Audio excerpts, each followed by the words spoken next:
अस्सलामुअलैकुम जी फ्रेंड्स। आज का जो हमारा टॉपिक है वो है stationery states time independent potential, यानी कि इसमें हम स्टेशनरी स्टेट्स को भी देखेंगे। तो हम लोगों ने चूँकि क्वांटम मैकेनिक्स की सीरीज स्टार्ट की हुई है, इस सीरीज में हम इन टॉपिक्स पर पिछली वीडियोज़ में बात कर चुके हैं। आज की हमारे पास वीडियो है वो 14 है, स्टेशनरी स्टेट्स। ओके, तो आइए इसको स्टार्ट करते हैं। बिस्मिल्लाहिर्रहमानिर्रहीम, सल्लल्लाहु अला मुहम्मद सल्लल्लाहु अलैहि व आलिहि वसल्लम। अब हम यहाँ सबसे पहले इक्वेशन लिखते हैं कि टाइम डिपेंडेंट श्रोडिंगर इक्वेशन, जो इक्वेशन है वो हम इधर लिखते हैं। किसको यूज करते हुए? पांचवें पास्टुलेट को। क्वांटम मैकेनिक्स में जो पांचवा पास्टुलेट है उसको यूज करते हुए हम टाइम डिपेंडेंट श्रोडिंगर इक्वेशन लिखेंगे इन पोजिशन रिप्रेजेंटेशन में।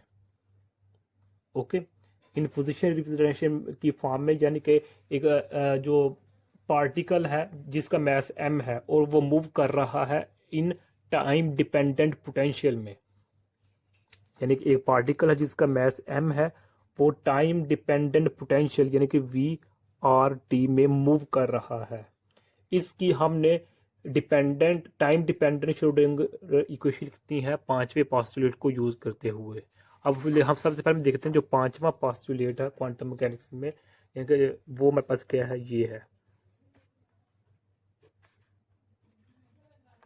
हमारे पास। Okay, is equal to Hamiltonian है, ये हमारे पास ये ऐसे आ गया। ओके, तो यहाँ भी टी है हमारे पास, यहाँ भी टी है। ये हमारे पास क्या है, पांचवा पोस्टुलेट है, फिफ्थ पोस्टुलेट क्वांटम मैकेनिक्स है। अब इसको हमने लिखना है फॉर पोजीशन रिप्रेजेंटेशन के लिए। एक पार्टिकल है जिसका m मास है, वो टाइम डिपेंडेंट पोटेंशियल यानी कि v/t में मूव कर रहा है। इस मास पार्टिकल के लिए हमने टाइम डिपेंडेंट श्रोडिंगर इक्वेशन को लिखना है। वो हमारे पास क्या आ जाएगी, ये हमारे पास ऐसे कैसे ही है। अब इस फॉर्म में है ये हमारे पास, तो अब हम यहाँ आर टी लिखेंगे, ये कैट की फॉर्म में है। ओके, सॉरी, ऐसे ही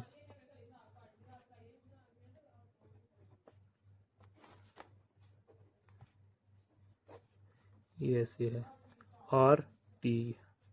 ओके, अब जो हमारे पास ये है इसको हम आर टी ऐसे लिखेंगे।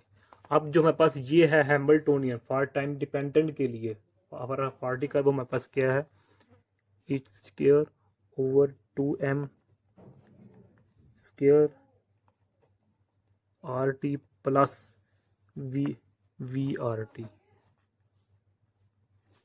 ओके, यहाँ याद ये देखिएगा, जो हमारे पास इस केस के लिए ले रहे हैं तो हमारे पास ये केस सेम ही रहेगा, ये देखिए। Okay, done. अब ये हमारे पास क्या है, फिफ्थ पोस्टुलेट को यूज करते हुए हमने for particle m mass in time dependent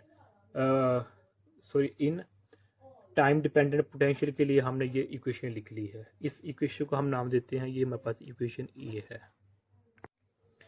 अब जो हमारे पास ये हमने साई लिखा है ना, ये साई हमारे पास क्या है, कैपिटल है, इधर लिखा हुआ है। और ये साई किसके इक्वल है, जो हमारे पास ये हमने लिखा है आर टी, ये किसके इक्वल है, हमारे पास है आर और एफ, यानी कि इसको हमने इस फॉर्म में लिख लिया है। ओके, ये कैपिटल साई था, अब इसको हम ये स्मॉलर साई में लिख लिया है इसको, यानी कि इंडिविजुअल हमने करके लिख दिया है। अब इसकी जगह हमें वैल्यूज पुट कर देते हैं, तो हमारे पास ये बन जाएगा इस तरह।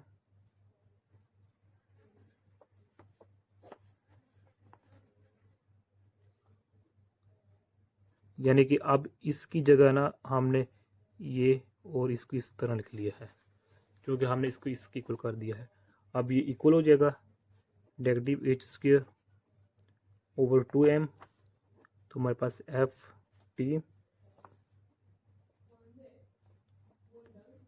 हमारे पास R plus V R T इस फॉर्म में लिख लिया है। ये अब इक्वेशन को हमने इस फॉर्म में लिख लिया। अब क्या करेंगे, अब हम डिवाइड कर देंगे बोथ साइड पर, divide by psi R F T दोनों साइड पर हम इससे हम मल्टीप्लाई कर देंगे।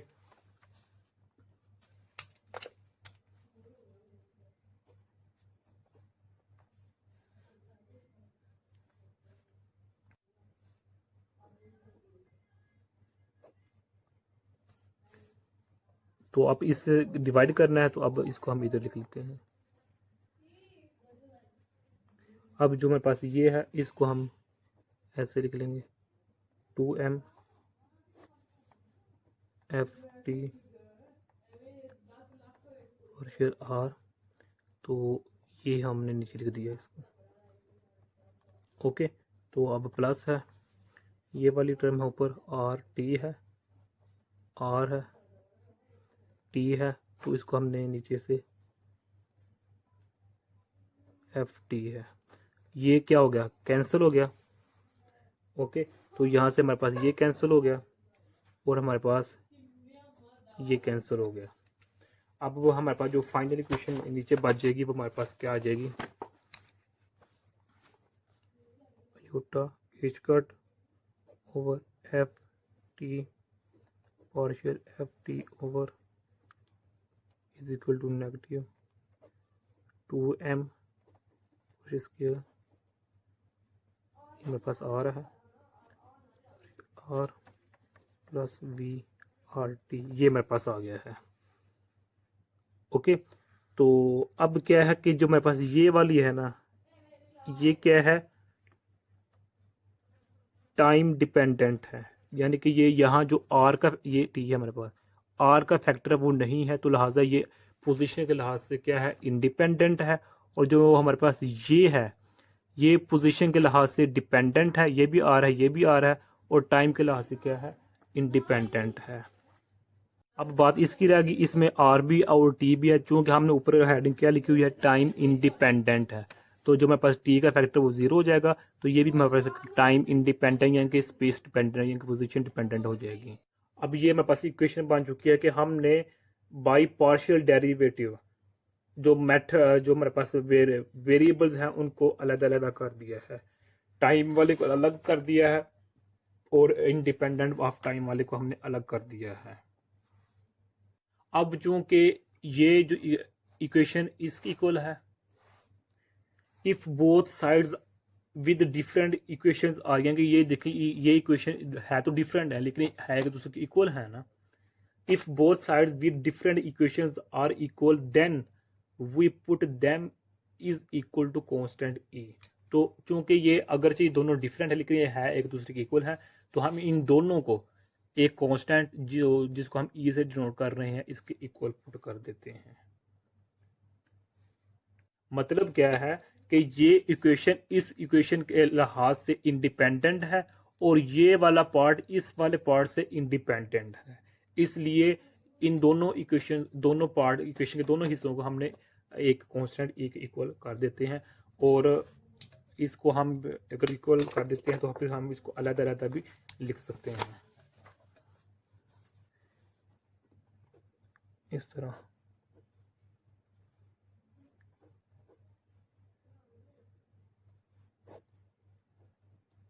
इज इक्वल टू ई, और सिमिलर इसको भी हम अलग अलग लिख सकते हैं,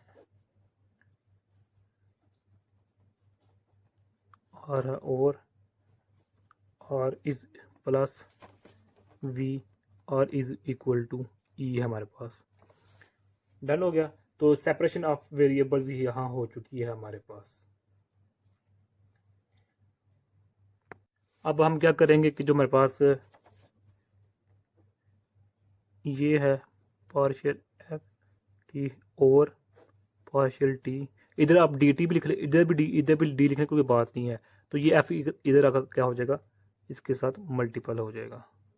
ओके, तो इस इक्वेशन का हम नाम इक्वेशन बी कह देते हैं, और यहाँ क्या होगा हमारे पास, वो 2m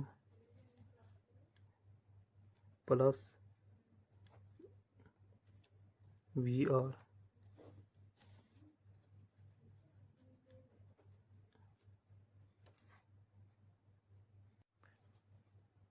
इसके लिए लिख दिया, इसकी को ले दिया है, यानी कि क्या हो जाएगा कि ये कट ऑफ हो जाएंगे, तो अब हम दोनों साइड पर क्या करेंगे, यहाँ भी और यहाँ भी मल्टीपल कर देंगे इस साई आर के साथ। ओके, ये इक्वेशन हमारे पास सी हो गई है।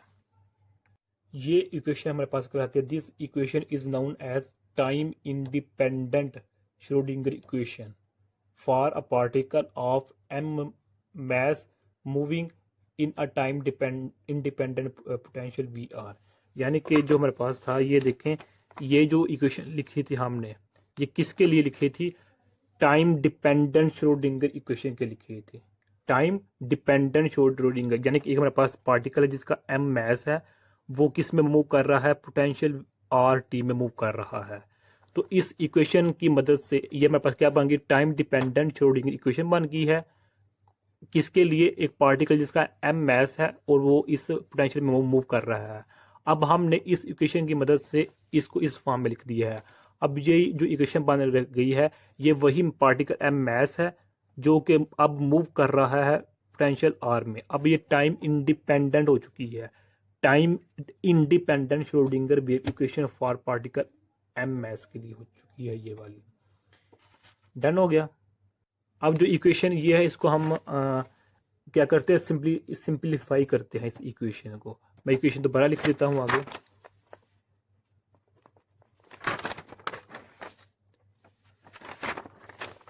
जो मेरे पास ये इक्वेशन है, इसको हम सिंप्लीफाई करने लगे हैं। T partial T is equal to E F T. अब इस इक्वेशन को हम सिंप्लीफाई करते हैं किस तरह कि इसको हम इस फॉर्म में लिख लेते हैं।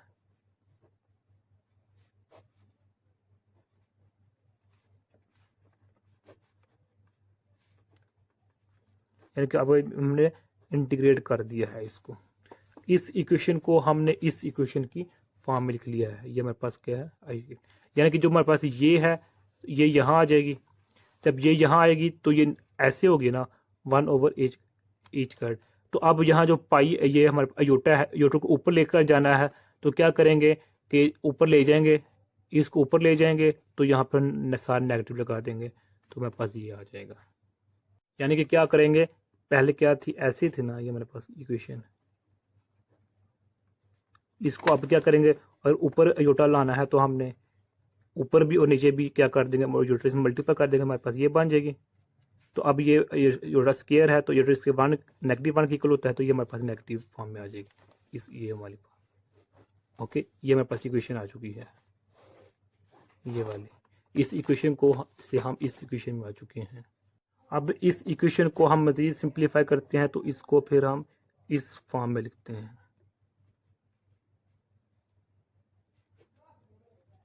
ये हमारे पास इक्वेशन।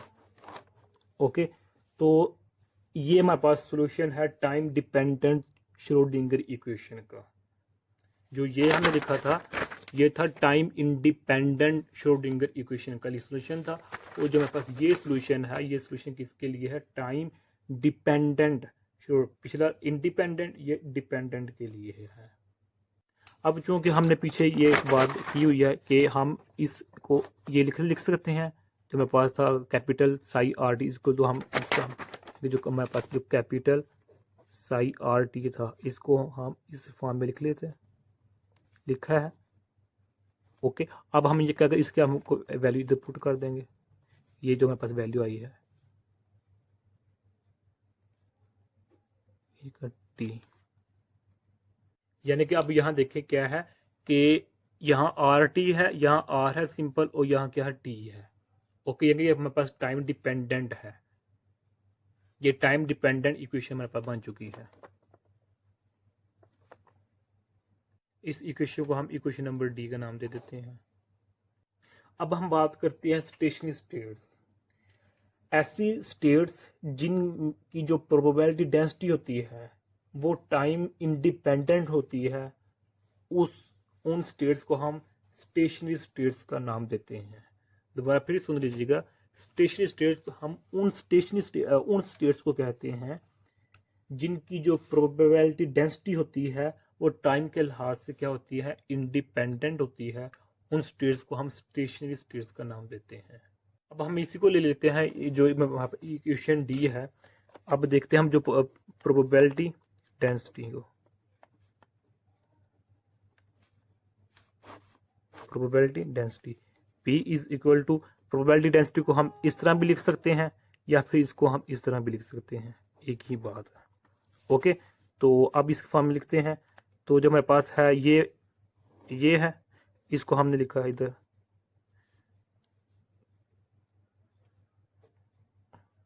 ये लिख लिया। अब मल्टीपल है दरमियान में, तो ये क्या स्टार है, तो अब इसका मतलब है कि जहाँ योटा ये नेगेटिव है तो अभी जब क्या हो जाएगा, प्लस हो जाएगा, ये हमारे पास प्लस हो जाएगा।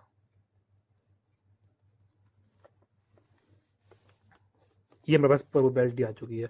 अब इसको हम इस फॉर्म में लिख सकते हैं। ओके, और जो हमारे पास ये है, इसको इसकी प्रोबेबिलिटी हम फाइंड कर रहे हैं ना, तो फिर इसको भी हम इस फॉर्म में लिखेंगे।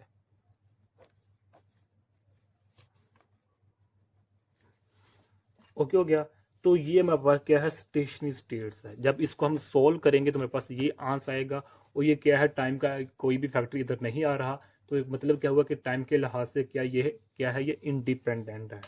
ओके, तो हम लिहाजा हम कह सकते हैं कि ये हमारे पास क्या स्टेशनरी स्टेट है, ये हमारे पास, सॉरी ये क्या हमारे पास स्टेशनरी स्टेट है, क्योंकि ये हमारे पास क्या है, टाइम इंडिपेंडेंट है, टाइम इंडिपेंडेंट है, इसलिए हमारे पास ये क्या होगा, स्टेशनरी स्टेट, स्टेशनरी हमारे पास स्टेट बन गई है। और ये चूंकि इसमें टाइम का फैक्टर अभी तक मौजूद है, तो ये मेरे पास क्या है, टाइम डिपेंडेंट है, ये स्टेशनरी स्टेट नहीं आएगी। It means probability density is not changed with time. Okay, so it's value is same, यानी कि स्टेशनरी है। सच स्टेट्स, इसलिए हम कह सकते हैं such state was probability density becomes time independent, या फिर क्या रहती है, जिनकी प्रोबेबिलिटी डेंसिटी स्टेशनरी रहती है, सेम रहती है, these states are called stationary states. In simple words मैं ये कह सकता हूं कि टाइम इंडिपेंडेंट पोटेंशियल जो इक्वेशंस होती हैं वो किसको रिप्रेजेंट करती हैं, स्टेशनरी स्टेट्स को रिप्रेजेंट करती हैं। ओके, तो आगे हम बात करते हैं energy spectrum. Energy spectrum of system क्या होता है, इसकी डेफिनेशन ये है कि the set of energy levels that are solutions of these equations are called energy spectrum of system, यानी कि ऐसे एनर्जी लेवल्स का सेट जो इन इक्वेशंस के लिए सॉल्यूशंस हैं, उनको हम कहते हैं एनर्जी स्पेक्ट्रा। कौन सी इक्वेशन, यानी कि ऐसे एनर्जी सेट का, एनर्जी लेवल्स का ऐसा सेट, एनर्जी लेवल्स का ऐसा सेट जो कि स्टेशनरी स्टेट्स के लिए सॉल्यूशंस होते हैं, उनको हम कहते हैं energy spectra of a system. अब वो अलग डिटेल आ जाती है कि ऐसी स्टेट्स जो डिस्क्रीट और कंटिन्यूस स्टेट्स को डिफाइन करती है, उनको हम रिस्पेक्टिवली बाउंड और अनबाउंड स्टेट्स कहते हैं। यानी कि जो अभी हमने डेफिनेशन की थी ना स्पेक्ट्रा की, एनर्जी स्पेक्ट्रा की, तो energy spectrum of a system या एनर्जी स्पेक्ट्रा की बात की थी, उससे रिलेटेड है कि वो स्टेट्स जो डिस्क्रीट एनर्जी स्पेक्ट्रा के लिए यूज हो उनको हम बाउंड स्टेट्स का नाम देते हैं, और वो स्टेट जो कि कंटिन्यूज एनर्जी स्पेक्ट्रा के लिए यूज होती है उसको हम अनबाउंड स्टेट्स का नाम देते हैं। अब जो ये बाउंड और अनबाउंड स्टेट्स है, इनको जो चैप्टर नंबर 4 हमारे पास इंशाल्लाह, और हम उसमें इसके वो हम डिटेल से डिस्कस करेंगे। इन सिंपल वर्ड्स, यानी कि लास्ट पर हम कहते हैं कि जो मेरे पास ये इक्वेशन ए है, ये मेरे पास क्या है, टाइम डिपेंडेंट श्रोडिंगर इक्वेशन, या इसको मैं फिर लिख देता हूँ इधर, इस फॉर्म लिख देता हूँ कि जो हमारे पास है टाइम डिपेंडेंट के लिए, वो हमारे पास इक्वेशन ये है,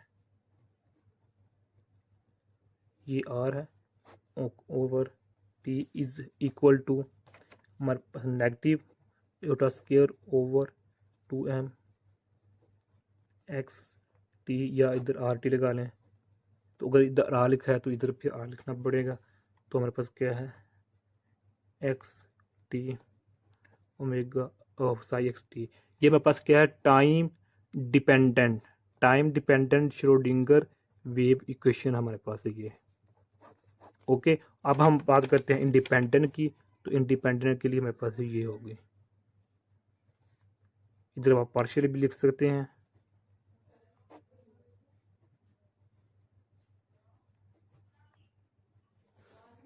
ये हमारे पास एक्स है, तो ये मेरे पास ई आ जाएगा इधर, ये वाला।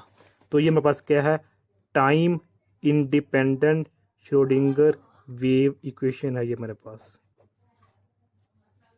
ओके, ये दो इक्वेशंस हैं हमारे पास। तो ये इक्वेशन हमने पहले भी ड्राइव की हुई है, ये देखिए ये वाली इक्वेशन है यही। तो यही आज का मेरे पास टॉपिक था। अगर आप लोगों ने अभी तक हमारा चैनल पाक MN अकेडमी इसको सब्सक्राइब नहीं किया तो प्लीज़ सब्सक्राइब कर दीजिए। जज़ाकल्लाहु खैरा। अपनी दुआ में याद रखिएगा। अस्सलामु अलैकुम वरहमतुल्लाहि वबरकातुहू।